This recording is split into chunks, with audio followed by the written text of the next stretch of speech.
Katie's accident occurred on the 18th of February 2010, which was a perfectly normal day.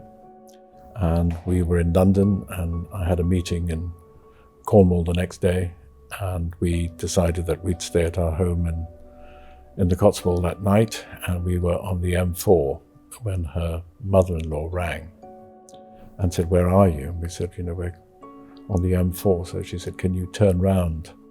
Katie's had an accident relating to carbon monoxide, and she's at Royal Berkshire Hospital."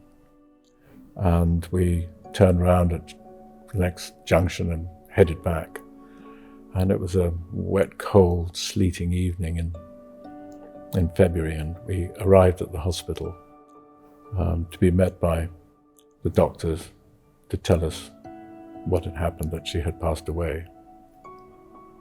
Katie was feeling very tired when she got home from work on the 18th of February.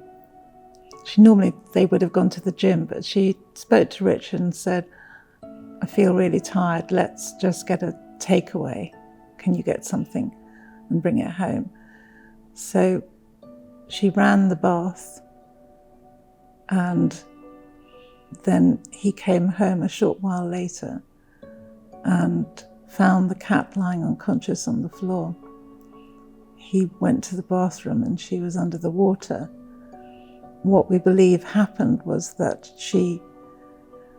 the carbon monoxide had infiltrated into the bathroom from the kitchen, because it was an old cottage. The bathroom was next to the kitchen, and she stood up. The carbon monoxide hit her. She fell back, hit her head on the side of the bath, and went under the water. Richard attempted to resuscitate her outside, but we think it was too late then, and she had 37% poisoning, and he had 20%, and his parents, who walked in for only a short time, had 15 and 10%. I think those first few days after Katie's accident, Avril she couldn't function properly. Lydia was staying with us, and Adam came from Spain. And I just felt I had to do something. And I think even after 13 and a half years, there is still a lot of awareness to be done. We've campaigned for so long, and I just don't feel that the statistics have changed that much. I believe it's still 85% of households have a smoke alarm, but only 15% have a carbon monoxide alarm.